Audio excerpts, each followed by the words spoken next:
Assalamualaikum warahmatullahi wabarakatuh. Nah, kita berjumpa lagi untuk membahas materi-materi prakarya dan kewirausahaan. Tapi di video kali ini kita akan membahas materi bab 4 tentang wirausaha makanan khas daerah. Langsung saja kita simak videonya, jangan di-skip-skip ya.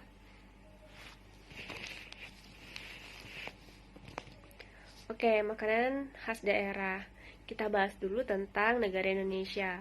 Seperti yang sudah kita tahu bahwa negara Indonesia itu terdiri dari berbagai macam suku bangsa. Juga negara Indonesia itu memiliki keanekaragaman di setiap sektor atau bidang-bidangnya. Salah satunya adalah bidang atau sektor makanan. Nah, makanan khas daerah itu sendiri adalah makanan yang biasa dikonsumsi di daerah tersebut atau di suatu daerah. Kemudian karakter dari makanan itu biasanya juga menunjukkan karakter dari masyarakat yang ada di daerah tersebut. Nah, kegiatan pengolahan makanan daerah saat ini itu menjadi salah satu kegiatan yang sangat menjanjikan dalam sektor bisnis atau wirausaha, di mana potensi sumber daya alam di Indonesia itu cukup potensial untuk dijadikan makanan khas daerah. Kita ambil contoh daerah dekat pesisir atau daerah dekat lautan. Itu masyarakatnya pasti bisa sangat mudah mendapatkan bahan baku ikan. Sedangkan ikan itu bisa diolah menjadi makanan olahan campuran dan tidak campuran. Contoh yang campuran itu seperti bakso ikan, otak-otak, peletekan, dan lain-lain sebagainya. Kenapa dikatakan makanan olahan campuran? Karena bahan dasarnya ikan, tapi dia sudah dicampur dengan bahan-bahan yang lain. Berarti kalau yang tidak campuran, dia memang murni bahan itu atau ikan itu sendiri yang diolah misalnya menjadi keripik ikan atau ikan asin. Nah, dari contoh tadi bisa kita ambil kesimpulan bahwa pengolahan makanan khas daerah juga bisa meningkatkan sektor perekonomian di daerah tersebut atau di daerah kita. Jadi, karena itulah kita harus bersyukur kepada Tuhan Yang Maha Esa, kepada Allah Subhanahu wa taala karena telah mengaruniakan kita daerah yang subur dan kaya. Nah, kita masuk ke perencanaan usaha makanan khas daerah. Jadi, perencanaan usaha makanan khas daerah itu sendiri adalah menentukan visi, misi, tujuan, strategi, kebijakan, prosedur, aturan, program, dan anggaran yang diperlukan untuk menjalankan suatu usaha atau bisnis tertentu. Nah, dalam menjalankan usaha makanan khas daerah, dibutuhkan perencanaan agar bisnis yang dijalankan dapat menghasilkan omset sesuai target yang telah ditetapkan. Kita masuk ke ide dan peluang usaha makanan khas daerah. Jadi, tingginya minat atau tingginya peminat makanan khas daerah itu membuat usaha makanan sangat menjanjikan. Peluang usaha makanan khas daerah itu dapat menjadi salah satu faktor usaha yang sangat menguntungkan. Kita lihat faktor-faktornya ya. Jadi faktor usaha itu ada dua. Yang pertama faktor internal, yang kedua itu faktor eksternal. Jadi kalau faktor internal itu berarti dari dalam diri seseorang itu sendiri sebagai subjek atau sebagai pelaku. Nah, kemudian faktor eksternal itu adalah hal-hal yang dihadapi seseorang dan merupakan objek untuk mendapatkan sebuah inspirasi bisnis gitu.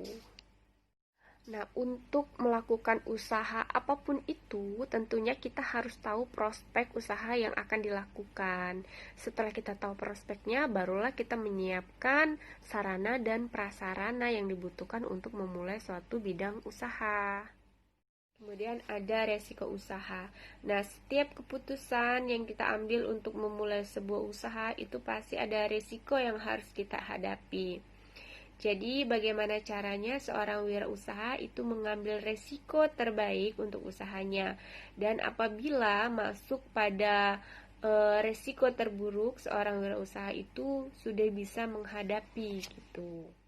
Nah, setelah resiko usaha, itu ada keberhasilan dan kegagalan wirausaha makanan khas daerah. Jadi ada banyak faktor yang menyebabkan wirausaha itu mengalami kegagalan atau keberhasilan dalam usaha makanan khas daerah yang dia lakukan. Ada 5 faktor non-teknis yang dapat menyebabkan wirausaha itu mengalami kegagalan atau keuntungan. Yang pertama adalah perencanaan. Jadi setiap usaha itu harus melalui perencanaan yang matang. Jadi jenis makanannya harus ditentukan, kemudian lokasi usahanya itu harus ditentukan mau di mana, kemudian penyedia bahan bakunya itu ada atau tidak, itu penyedia bahan bakunya mau ngambil dari mana, kemudian bahan makanannya, alat yang dibutuhkan, dan lain-lain sebagainya itu harus matang dan harus terperinci agar tidak mengalami kegagalan. Kemudian ada penetapan tujuan. Nah, tujuan usaha makanan khas daerah ini mau kita jadikan tujuan utama sebagai pengambil profit atau keuntungan, atau hanya sebagai hobi atau ide saja. Kita harus milih tujuannya ini apa gitu. Kemudian ada adaptasi. Jadi tantangan dan persaingan dalam bisnis makanan khas daerah itu tidak ada habisnya ya. Jadi bukan semakin mengurang, malah akan semakin bertambah pesaing-pesaing makanan khas daerah.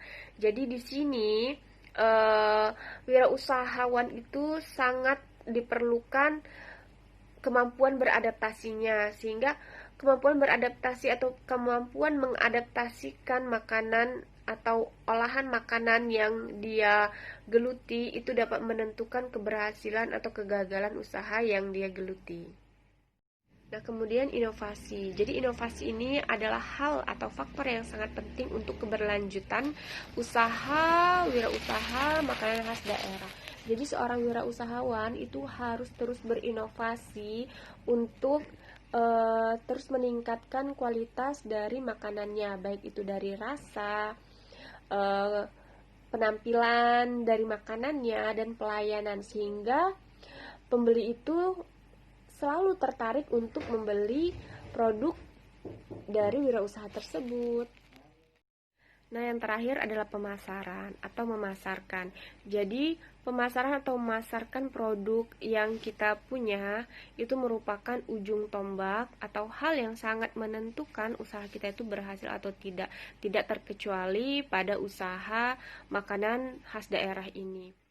Karena walaupun produk makanan yang kita buat itu memiliki cita rasa yang khas dan sangat enak, tapi kita tidak melakukan pemasaran yang baik, maka usaha kita pun tidak akan berjalan dengan lancar dan tidak akan bertahan lama. Baik, sampai di sini dulu materi untuk hari ini, dan materi selanjutnya akan dijelaskan pada pertemuan berikutnya. Jangan lupa belajar, dan Ibu akhiri. Wassalamualaikum warahmatullahi wabarakatuh.